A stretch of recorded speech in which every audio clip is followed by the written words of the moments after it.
இந்த வீடியோ உங்கள் எல்லாருக்கும் ஞாபகம் இருக்கும்னு நினைக்கிறேன். ஒரு 4-5 வருஷத்துக்கு முன்னாடி பல நண்பர்கள் சோஷியல் மீடியாவில், யூடியூப்பில் எல்லாரும் இந்த காணொளியை பகிர்ந்துட்டாங்க. அதில் ஒரு பாழடைஞ்ச கோவில், அந்த கோவிலை சுற்றி காடு போல செடிகள், உள்ள மாடு மேய்ஞ்சிக்கிட்டு இருக்கு. இந்த மாதிரி இந்த கோவில் 1300 வருஷத்துக்கு மேலே இருக்கிற ஒரு சோழர் கோவில்னு சொல்லி பகிர்ந்துட்டாங்க. இந்த காணொளி ரொம்ப பிரபலமாகி ரொம்ப வைரல் ஆச்சு. எல்லாருக்கே உலா சேனலில் நம்ம இன்னைக்கு 1300 வருஷ கால ஆபத் சகாயர் கோவில் தான் பார்க்க போகிறோம். இந்த காணொலியில் நாம் இந்த கோவிலை பற்றிய தனித்துவமான சிறப்பம்சங்களை பற்றி பார்க்க போகிறோம். அதனால் இந்த காணொலியை முழுசாக பாருங்கள். இதில் 10 சுவாரஸ்யமான தகவல்களை பகிர்ந்துக்கிறேன். நமது கலாச்சாரம் நமது பெருமைன்னு நீங்கள் நினைக்கிறீங்கன்னாக்கா என்னுடைய இந்த எல்லாருக்கே உலா சேனலில் சப்ஸ்கிரைப் பண்ணுங்கள். நிறைய சுவாரஸ்யமான தகவல்களை நான் என்னோட காணொலிகள் மூலமாக உங்களுக்கு பகிர்ந்துப்பேன். இது சோழர் காலத்து கோவில். இதில் பார்த்தோன்னா இது குலோத்துங்க சோழர், 1ஆம் குலோத்துங்க சோழர், அதாவது விக்ரம சோழர் கட்டிய கோவில்னு சொல்லுவாங்க. இந்த பத்திரி மரம் தான் எங்களுடைய ஸ்தல விருட்சம். அப்புறம் இந்த இன்ஸ்கிரிப்ஷன், பழைய ராஜராஜ சோழ காலத்தோட இன்ஸ்கிரிப்ஷன் படி இந்த கோவிலை இதுக்கு முன்னாடி விட்டல் விடகு அப்படின்னு சொல்லி எழுதியிருக்கு. அதை இங்கே பார்க்க முடியும். துக்காட்சி சதுர்வேதி மங்கலம் அப்படின்னு சொல்கிறாங்க. இந்த கோவிலோட தனித்துவத்தை பற்றி இந்த கோவில் சிவாச்சாரியார் என்ன சொல்கிறாருன்னு கேட்போம். எல்லா ஊர்லேயுமே துர்க்கைங்கிறது வடக்கு அல்லது கிழக்கு முகம் தூக்கி தான் இருக்கும். நம்ம ஊரில் மட்டும்தான் துர்கா பரமேஸ்வரி தெற்கு முகம்னு பார்த்துருக்கிறது நம்ம ஊரில் தான். துர்கா பரமேஸ்வரி ஆட்சி பண்ணதுனால இந்த ஊருக்கு துர்கா அர்ச்சித்தபுரி, அது துர்கா ஆட்சி அப்படின்னு பேர். நீங்கள் அங்கே பார்க்குறதா சர்வேஸ்வர பெருமான் அந்த மூர்த்தி. லோகத்தில் முதலாக பிரதிஷ்டை செய்யப்பட்ட மூர்த்தி சரபர். அதனால் நம்ம இந்த மூர்த்திக்கு ஆதி சரபர் அப்படின்னு பேர் அந்த மூர்த்திக்கு. இந்த அம்பாள் காளியினுடைய சுரூபமாக இருக்கும். ரொம்ப சாந்தமாக இருக்காது. கோரை பற்கள்லாம் தாங்கி ரொம்ப ஒரு கோரமான ஒரு முகத்தோடு அந்த அம்பாள் இருக்கும். அதனால் இந்த ஊரில் எப்படின்னா மகிஷனை சம்ஹாரம் பண்ணி அந்த கோலத்தோட தன்னுடைய தோஷத்தை நிவர்த்தி பண்ணிக்கிறதுக்காக சுவாமியை பூஜை பண்ண க்ஷேத்திரம். அதனால் துர்கா அர்ச்சித்த க்ஷேத்திரம், துர்கா அர்ச்சித்தபுரி, துர்காட்சி அப்படின்னு பேர். ஆதி சரபருடைய முதல் கோவில், துர்கா பரமேஸ்வருடைய பிரத்யட்சமான ஒரு கோவில். இவ்வளோ பெரிய மகத்துவம் உள்ள கோவில்.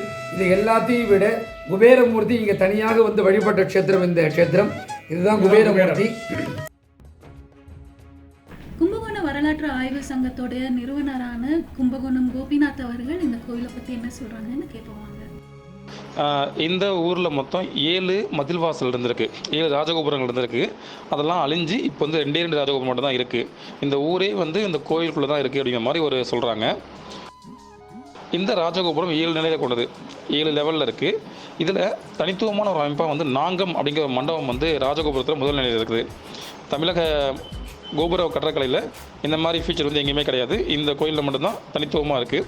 முன்பக்கமும் பின்பக்கமும் முதல் நிலையில் ஒரு மண்டபம் மாதிரி 4 தூண்களை வச்சு எழுப்பியிருப்பாங்க. அதுலேருந்து பார்க்குற மாதிரி, மக்களை பார்க்குற மாதிரி இருக்கும். இதுக்கு நாங்கம் மண்டபம்னு பேர் இருக்குது. இது இந்த கோபுரத்தில் இருக்கிறது ஒரு சிறப்பு. இந்த கோபுரத்தை கடந்து உள்ள போனோம்னா 2ஆம் நிலை ராஜகோபுரம். அது 3 அடுக்கில் இருக்குது. அதுக்கு அடுத்து கடந்து உள்ளே போனோம்னா விமானம். அந்த கோயிலோட அர்த்த மண்டபம், மகா மண்டபம்லாம் ஆரம்பித்து கருவறை இருக்குது.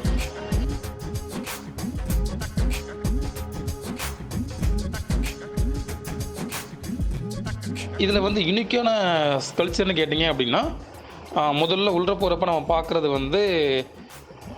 வடக்கு பக்கத்தில் துர்க்கையோட சன்னதி இருக்குது. இதை நான் கடைசியாக சொல்கிறேன். ஃபஸ்ட்டு உள்ள போயிடுவோம். 2ஆம் ராஜகோபுரத்தை கடந்து உள்ள போகிறப்ப நம்ம போய் தெற்கு பக்கமாக தான் ஏறி போகிற மாதிரி இருக்கும். இது சிவன் கோயிலில் உள்ள தனித்துவமான, அதாவது காலத்தால் பிந்தைய கோயிலில் பார்த்திங்கன்னா இப்படி தான் இருக்கும். நேராக போய் யாரும் ஏற மாட்டாங்க கோயிலில். நீங்கள் பார்த்துக்கலாம், தாராசுரம் கோயில், ஆதி கும்பேஸ்வரர் கோயில், பானபேஸ்வரர் கோயிலெலாம் பார்த்துருப்போம். தெற்கு பக்கமாக ஏறி போகிற மாதிரி தான் இருக்கும். இந்த கோயில் விக்ரம சோழன் காலத்தில் கட்டுறப்ப தேர் இந்த கோயில் எடுத்துகிட்டு போகிற மாதிரி கட்டியிருப்பார். நீங்கள் பார்த்துக்கலாம், தாராசுரம், பழையாறை, இந்த கோயிலில் இதே ஸ்ட்ரக்சரில் இருக்கும். அதில் ஒரு 9 படிகள் இருக்கும். அந்த 9 படிகளும் குபேரனுக்காக சொல்லுவாங்க. அதில் அஷ்டமி நவமியில் இந்த பூசனா நல்லதாக நடக்கும் அப்படிங்கிற மாதிரி சொல்லுவாங்க. அதில் டிசைன்ஸ் நிறையா இருக்கும். அதுக்கப்புறம் அது கடந்து உள்ள போனீங்கன்னா ஒரு சின்ன மண்டபம் இருக்கும். இதே தாராசுரம் கோயிலில் அந்த ராஜகம்பீரன் மண்டபம் நம்ம சொல்கிறோம். ஆனால் அதுக்கு முன்னாடி ஒரு மாடலாக இந்த கோயில் இருக்குது, ஒரு சின்ன மண்டபம். அதை கடந்து உள்ள போனோம்னா வடக்கு பக்கம் அம்பாள் சன்னதி. அதுக்கு முன்னாடி ஒரு சின்ன மண்டபமாக இருக்கும். அதில் பார்த்திங்கன்னா மேலே ஸ்ட்ரக்சரில் எண்கோணமாக இருக்கும். அதை கடந்து உள்ள போகிறப்போ வந்து சிவன் இருப்பார், உள்ள மூலவர். அந்த சிவனுக்கு முன்னாடி உள்ள அர்த்த மண்டபத்தை பார்த்தீங்கன்னா மேலே அதே எண்கோண வடிவத்தில் இருக்கும். அது ஒரு ஃபீச்சர். இதை கடந்து வெளில வந்தீங்க அப்படின்னா நந்திக்கு தெற்கு பக்கம் வடக்கு பக்கம் பார்த்தோம்னா 2 சிலைகள் இருக்குது. தெற்கு பக்கத்தில் உள்ளது வந்து தாரகாவனத்து பெண்களோட சிலைகளும் பிச்சாரனாக இருப்பார். வடக்கு பக்கம் குபேரனோட சிலை இருக்குது. இந்த கோயிலில் குபேரன் வந்து இணைக்குமான சிலை. தெற்கு பக்கமே போனீங்க அப்படின்னா நடராஜர் கோஷ்டத்தில் நடராஜர் தாண்டவ மரம் மாதிரி இருப்பார். சிவகாமி அம்மாள் இருப்பாங்க. இந்த பக்கம் வந்து ஒரு பூதகணம் குடமுலா வாசிக்கிற மாதிரி கோஷ்டத்தில் இருக்குது. இதை கடந்து அடுத்து போனால் விநாயகர், நடராஜ விநாயகர், அதுக்கப்புறம் வந்து தட்சிணாமூர்த்தி. அப்படியே மேற்கு பக்கம் வந்தோம்னா லிங்கத்தூர் இருக்கார். இதுவே இந்த கன்னிமொழியில் பார்த்தா ஒரு கணபதி நல்லா ஒரு 5 அடிக்கு இருக்கார். நல்லா ஹைட்டான வெயிட்டான கணபதி இருக்கார். அப்புறம் முருகன், கஜலட்சுமிலாம் இருக்காங்க. இந்த பக்கம் வடக்கு பக்கம் வந்தால் பிரம்மாவுக்கு அடுத்து வந்து துர்க்கை சன்னதி, அப்புறம் வந்து சண்டிகேஸ்வரர். இதெல்லாம் அந்த கோயிலோட அமைப்பில் இருக்குது. இதை தாண்டி வெளில வந்தோம்னா 2 ராஜகோபுரம் நடுப்புற வந்து துர்க்கை சன்னதி தெற்கு நோக்கி இருக்குது. வடக்கு பக்கத்தில் துர்க்கை தனியாக ஒரு விமானம், கருவறை, அர்த்த மண்டபம் வச்சுருக்காங்க.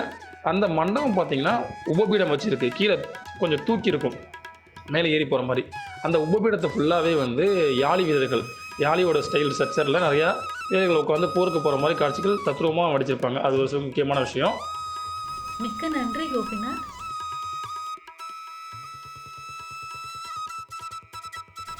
இந்த காணொலியில் நம்ம தொக்காட்சியை பற்றிய 10 விசேஷமான விவரங்களை பற்றிய தெரிஞ்சுக்கிட்டோம். அது உங்களுக்கு பிடிச்சிருக்கும்னு நம்புகிறேன். கண்டிப்பாக அந்த கோவிலை கும்பகோணம் போகும்போது போய் பார்த்துட்டு வாங்க. டிஸ்கிரிப்ஷனில் அதோட மேப் லொக்கேஷன் போடுறேன். நீங்கள் போகணுன்னா கும்பகோணத்தில் இருந்து இல்லைன்னா நாச்சியார் கோவிலேருந்து ஒரு ஆட்டோ பிடிச்சி போகலாம். ஏன்னா பஸ்ஸுங்கிறது ரொம்ப ரேராக தான் கிடைக்கும்.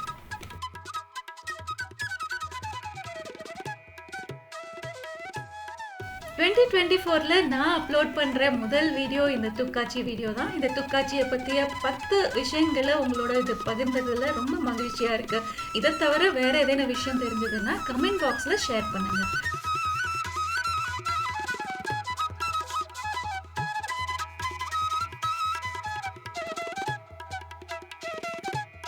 கடந்த வருஷம் இந்த கோவிலில் தான் நீங்கள் எல்லாரும் நிறைய பார்த்து ரசித்து எனக்கு ஆதரவளிச்சிங்க.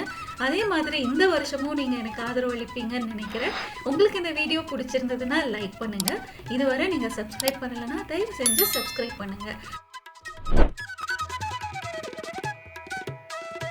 கும்பாபிஷேகத்துக்கு முன்னாடியே இந்த காட்சி பதிவு பண்ணதால எல்லா சிலைகளையும் ஒரே இடத்துல பார்க்குற அந்த அபூர்வமான அனுபவம் எனக்கு கிடைச்சது. அதை நான் உங்களோட பகிர்ந்துக்கிறதுல ரொம்ப சந்தோஷப்படுறேன்.